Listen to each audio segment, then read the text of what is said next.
Rien n'est impossible, il suffit d'y croire. Une maxime qui va tout aussi bien à la magie qu'au feu d'artifice. Mes invités vont donc vous en mettre plein les yeux. Bienvenue à Maxime Tabar, le magicien de l'impossible, et bienvenue à vous, Jean-David Gallet, vous êtes artificier. C'est ce que je disais finalement, vous êtes là pour faire rêver les gens tous les deux. C'est ça, Maxime? Exactement, on en discutait tout à l'heure dans les coulisses, c'est exactement ça. C'est qu'on a ce pouvoir tous les deux de pouvoir émerveiller les gens, de pouvoir leur en mettre un peu plein la vue, si j'ose dire. Alors j'espère que vous allez organiser un jour un spectacle tous les deux, parce que je pense que l'association serait assez détonnante. Je pense aussi qu'il y a des trucs très cool à faire. Ah, c'est une bonne idée. On en parlait de faire un tour de magie dans le ciel, oui. Ah, très bien, j'adore. Affaire à suivre. Donc, Maxime, on va commencer avec vous. Donc, vous êtes un très jeune magicien de l'impossible, hein, mais vous avez un talent fou. Tout le monde parle de vous, donc il était essentiel que vous veniez dans l'émission, puisque vous passez à Aix-en-Provence, mais ça, on va en reparler. Vous êtes fait connaître grâce à YouTube. C'est ça, j'ai commencé très jeune, c'était je pense le premier réseau social où je suis allé dessus faire des petites vidéos et voilà, et c'est grâce à ça que j'ai pu me faire repérer pour pouvoir accéder à la télévision juste après. Et puis on remercie aussi le cadeau qu'on vous a fait un jour de la boîte de magie. Ah oui, bien sûr, c'est ce que j'explique justement dans le spectacle à Aix-en-Provence, on pourra le voir, mais c'est que justement j'ai eu cette boîte de magie à Noël, comme je pense énormément de personnes ont eu cette boîte de magie, je pense qu'on l'a un peu tous eu, sauf que moi... Tout le monde n'est pas devenu un magicien de l'impossible quand même. C'est que moi, ouais, je sais pas pourquoi, ça m'a fasciné à ce moment-là, voilà, j'ai su que j'allais faire ça. Alors justement, on va faire un petit tour sur YouTube. On va vous retrouver en compagnie d'un grand youtubeur canadien qui s'appelle Pierre-Luc Cloutier, ouais. et qui dit juste que vous l'énervez grave. Regardez. Donc vraiment, tu me dis vraiment stop. Quand tu veux. Là? Oui. T'es sûr? Oui. Ok, je mets la carte. Attends, j'ai pas pu voir. Attends, je vais te montrer, okay. Regarde. Je mets la carte comme ça on peut vraiment voir en marque-page. Est-ce que tu peux mémoriser la page? Oui, je te le dis pas. Non, sans le dire. Et est-ce que tu peux voir aussi le premier mot? Est-ce qu'il y a un mot ou pas, le premier mot? Oui. C'est bon? Top. Je récupère la carte. C'était quoi pour la première fois le mot? J'ai le droit de le dire. Le mot, c'était impossible. Impossible? Ouais. Regarde juste les cartes là. Regarde juste si on fait ça. Ok, non, mais tu m'énerves. Tu m'énerves! Non, mais tu m'énerves! Il y a un mot qui apparaît impossible. Tu m'énerves! Regarde, regarde, je fais ça. Va à la page 96, s'il te plaît. Est-ce que tu veux bien aller à la page 96 et montrer à tout le monde que c'était bien impossible? Mais voyons, il n'y a pas de page. Pourquoi? T'arraches une page dans mon livre! Non mais t'as vu la page il y a quelques secondes, on est d'accord? Mais oui! Attends, regarde, on va faire. Tiens bien la page comme ça on peut vérifier. Regarde, les cartes sont là, je sais pas si tu vois. Regarde, juste si on fait ça. Regarde, maintenant c'est plus que. Attends, j'ai rien compris là. Le jeu a disparu. Quoi? Et c'est devenu une page. Et regarde. C'est pas n'importe quelle page parce que c'est la page 96. Mais c'est pas n'importe quelle page, c'est une page déchirée. Est-ce que tu veux bien montrer que c'est exactement et parfaitement, regarde, la carte de la page 96. Ok, mais tu m'énerves. Regarde. C'est vrai que vous êtes très énervant en fait. Je prends ça comme un compliment. Mais exactement. J'aime bien qu'on me dise que je suis énervant. C'est assez incroyable en fait. Là, on vous voit avec les cartes, mais vraiment, ça fait partie de la base du magicien, mais vous faites plein d'autres choses. Oui, bien sûr. Par exemple, dans le spectacle, j'essaie qu'il y ait un peu de tout. Moi, ce qui m'intéresse, surtout, c'est d'être proche des gens. Et comme je le raconte vraiment dans le show, et l'idée, c'est que moi, quand j'ai commencé, c'était au collège. Ouais. Et mes premiers spectateurs, c'était mes amis collégiens, dans la cour de récréation, même des fois en cours. Bon, c'était pas bien. Hein. On dira rien. Et du coup, c'était ça. L'idée, c'était de faire des tours on va dire, qui les touchent plus facilement. C'est-à-dire qu'un tour de cartes, c'est très cool. Mais je me disais, si j'arrivais à faire un tour avec une trousse, ou même quand la prof me disait, va au tableau Maxime, et j'avais un t-shirt blanc, et quand je revenais, j'avais un t-shirt noir. C'était des petites blagues que j'aimais bien faire. J'aimais bien faire ce genre de petites blagues. C'est-à-dire des trucs vraiment qui passaient inaperçus, mais au final qui énervaient un peu et qui faisaient qu'est-ce qui vient de se passer. J'aimais bien faire ça, ouais. Alors, tous les deux, avec Jean-Yves, vous avez un point commun, c'est cette passion, justement, de votre art. Hein. Vous avez toujours été passionné par les feux d'artifice, Jean-David. Et finalement, vous en avez fait votre métier. Voilà, moi, j'ai pas reçu de boîte d'artificier quand j'étais petit à Noël, parce que ça n'existait pas. Heureusement, peut-être. Boîtes de magie, j'ai eu droit quand même. Ah, mais voilà. Je suis devenu artificier très jeune et après, j'ai exercé longtemps comme amateur, puis comme professionnel depuis 5-6 ans. Alors, votre particularité à vous, c'est de créer des feux d'artifice, on va dire, pour les individuels, pour les particuliers. Voilà. Notre créneau, c'est véritablement de faire du feu d'artifice haut de gamme.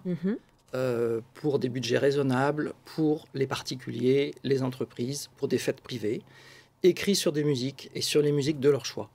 Alors justement, on va écouter quelques extraits. Hein. Là, vous nous avez transmis gentiment Star Wars et j'ai oublié le deuxième, mais ça va, on va forcément l'entendre. Je le dirai. We are the... Tout le monde en chœur dit We are the champions. Oublié à tout le monde, ouais. Queen, j'adore.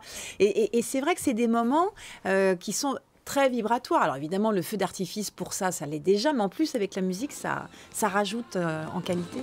Oui, pour moi, ce qui était important, c'est de faire passer l'émotion que je vivais sur la musique et de la faire partager à tous, en fait. Mais c'est ça qui est assez incroyable dans votre façon d'envisager les feux d'artifice, c'est qu'avant tout, vous avez une musicalité dans votre tête. C'est d'abord la musique. Ouais. C'est d'abord la musique et le feu d'artifice vient illustrer une musique, alors que beaucoup travaillent dans l'autre sens. Moi, je préfère travailler comme ça parce que l'inspiration, elle est d'abord musicale. En fait. Mais ça veut dire que les notes de musique ont une référence en termes de couleur, peut-être ? Pas forcément. Pas forcément. Pas forcément. C'est plutôt en termes de rythmique, en termes de quantité d'énergie, oui, de couleurs aussi. Mais les couleurs, j'évite de trop tout mélanger, quoi. J'essaye de faire des choses monocolores ou bicolores, d'éviter de faire trop bleu, vert, rouge.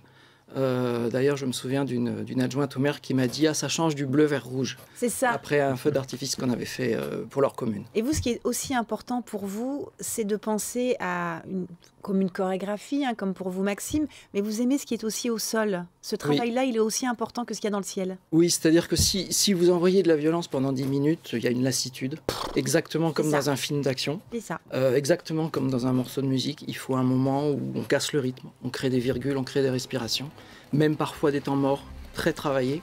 Et c'est ça qui fait tout le contraste et donc c'est une vraie chorégraphie. Et le scénario et la chorégraphie, ouais, c'est ça. Alors on va revenir aux feux d'artifice, hein, ces feux d'artifice qui ont été inventés par un Chinois il y a déjà 1000 ans. Et c'est nos collègues de France 2 qui nous emmènent dans la capitale mondiale des feux d'artifice. Regardez. Le point commun entre tous ces feux d'artifice, que ce soit ici Paris, Dubaï, aux Émirats Arabes Unis ou encore Taipei, Taïwan, c'est cette ville. Luoyang, la capitale mondiale des feux d'artifice. Ce moine statufié, Li-Tuan, enfant du pays, en serait l'inventeur il y a plus de 1000 ans. C'est donc ici que sont nés pétards et autres feux d'artifice. Regardez, à l'origine on utilisait une tige de bambou comme celle-ci, on mettait de la poudre à l'intérieur et on la faisait exploser. Les feux d'artifice sont de plus en plus sophistiqués et coûtent à la fabrication entre 1,50 € et 100 €. On remplit ces tubes avec différentes billes. Le rouge, c'est du carbonate de strontium, le vert du nitrate de barium. Et le mélange des deux, ça fera du jaune. De jour comme de nuit, le ciel de Luoyang s'illumine pour des tests grandeur nature. Belle couleur. Le design dans le ciel et la hauteur de 40 mètres sont impeccables. J'aime mon travail. J'adore les feux d'artifice et en plus on rend les gens très heureux. Mais oui, c'est ça, c'est que tous les deux, dans vos arts respectifs, vous nous rendez heureux et ça, c'est quand même chouette. Vous, Maxime, là, on a parlé de la Chine, qui est donc la référence mondiale du feu d'artifice. Pour vous, la référence française, puis mondiale de la magie, c'est qui? Pour moi, c'est Houdini, mais... Bah, il y a, bien évidemment Houdini. Bien évidemment. Il y a Houdini qui après, enfin, c'est plus Houdin d'abord. C'est plus Houdin qui après est devenu Houdini, parce que ça vient quand même de la France. C'est vrai. En France, moi, j'aime beaucoup Éric Antoine. Je trouve qu'il a vraiment ouvert une porte et créé quelque chose. La magie a toujours été là, mais... Qu'on retrouve sur M6, hein, dans les grands, cet incroyable talent. Et aussi ses émissions à lui qui sont vraiment très chouettes. Non, c'est vrai que Éric, pour le coup, Éric Antoine a créé quelque chose en France de très cool. C'est-à-dire que la magie existait, mais il a quand même réussi à l'emmener dans des grandes salles et ce genre de choses, donc qui est très cool. Et aux États-Unis, il y a bien évidemment David Copperfield ou même David Blaine avec un style un peu plus street magie de célébrité où il piège comme ça. Je trouve assez intéressant. Mais ça veut dire que sur votre spectacle d'Aix-en-Provence, vous imaginez, tout comme Jean-David, une chorégraphie pour que vraiment il n'y ait pas de temps mort, surtout dans la magie. Je pense qu'il faut envoyer, quoi. En ce moment, c'est le rodage, justement, on prépare justement ce spectacle-là, et il y a bien évidemment cette scénographie et tout ça, mais il y a surtout l'histoire qui est pour moi le plus important. Enfin, c'est même pas une histoire, c'est mon histoire que je raconte sur scène, et c'est ça le spectacle, c'est comment la magie concrètement m'aide au quotidien, et m'a aidé jusqu'à présent, elle continuera de m'aider, et je raconte énormément d'anecdotes, que ce soit à l'école, avec les filles, en colonie de vacances, j'explique comment gagner à l'euro-million. Ça doit marcher avec les filles, hein. Ça marche, oui. Non, pas plus que ça, donc. Si, ça marche, mais j'explique justement dans le spectacle, tout ça, c'est pour ça que je veux pas trop en dire ici, mais il faut plus dire dans le spectacle. Il faut y aller, hein, de toute façon. Mais en tout cas, c'est vrai que j'explique vraiment comment la magie m'aide au quotidien, et j'explique pas mal d'anecdotes assez cool qui m'est arrivé grâce à ça. C'est intéressant. Pour vous, en tant qu'artificier, il y a quand même un savoir-faire particulier. On n'utilise pas les feux d'artifice comme ça. Il faut avoir une licence. Voilà, il faut avoir une licence depuis 1991. Avant, c'était totalement libre. Donc depuis 1991, il y a une licence et depuis 2007, cette licence doit être entretenue comme un brevet de pilote. C'est ça. Il faut avoir un certain nombre de tirs tous les 2 ans pour pouvoir garder sa licence. Voilà, et prouver à la préfecture qu'on a bien fait ses tirs. Quand vous voyez les Chinois avec toute leur réalisation, et là on voit un magnifique feu d'artifice qui a eu lieu à Paris, qui n'a donc pas été par vous, vous avez un jour envie de faire ce genre de choses ou... Certes. Bah, c'est un appel en fait, Jean-David. Certes. Ok, très bien. Vous êtes partant, c'est ça qu'il faut Je suis retenir. candidat. Vous êtes candidat. On a eu très très beau aussi avec le groupe F Oui. à Marseille, c'était vraiment magnifique. Alors on va pas se priver de vous avoir tous les deux, donc vous allez devenir cobaye pour une fois, Jean-David, avec Vous voulez voir un tour de Maxime. magie? Moi je veux bien un tour de magie. J'ai un truc, tout à l'heure on m'a donné un marqueur, on m'a dit fais un tour avec ça, du coup je vais essayer Ouais. un truc avec. Et ben on y va. On va essayer. Est-ce que s'il te plaît tu peux mettre tes mains comme ceci et serrer les deux poings, comme ça. Ok, super. Est-ce que s'il te plaît... Alors n'allez pas trop vite de manière à ce qu'on voit bien ce qui se passe. Mais je C'est bon veux bien... Est-ce que tu veux bien choisir une main, pardon, celle que vous voulez? Alors, celle de gauche. De gauche? Celle de gauche pour moi. C'est celle-là. Oui. Celle-ci, celle de ok. droite. Oui, Est-ce que, c'est celle de droite. est-ce que tu veux bien ouvrir tout doucement Comme ça. et tu peux la mettre, voilà, comme ceci. Comme ça. Parfait. Voilà. Et maintenant, serre la main très très très très fort. Très très fort. Regardez, je vais juste faire comme ceci. Une toute petite croix, juste là. J'adore ça. Je vais vous la montrer Ouais, rapidement. on voit bien la croix. Et regardez, Super. juste si je viens comme ça et que je prends la croix, je peux récupérer la croix comme ceci. Ouais. Elle est juste là. Mhm. Récupérer encore. Et juste si je fais ça. À 3, je vais t'envoyer la croix Oui. et tu vas la rattraper, ok? D'accord. 1, 2, 3. Regarde. Ce que tu veux montrer à la caméra. Ah, génial. Ah, bougez pas, ne bougugez pas. Juste là. Incroyable. Et ça part pas, tu peux vraiment toucher, moi, c'est parti, ça part pas. Incroyable. Je ne veux même pas savoir ce que vous avez fait tous les deux dans la loge.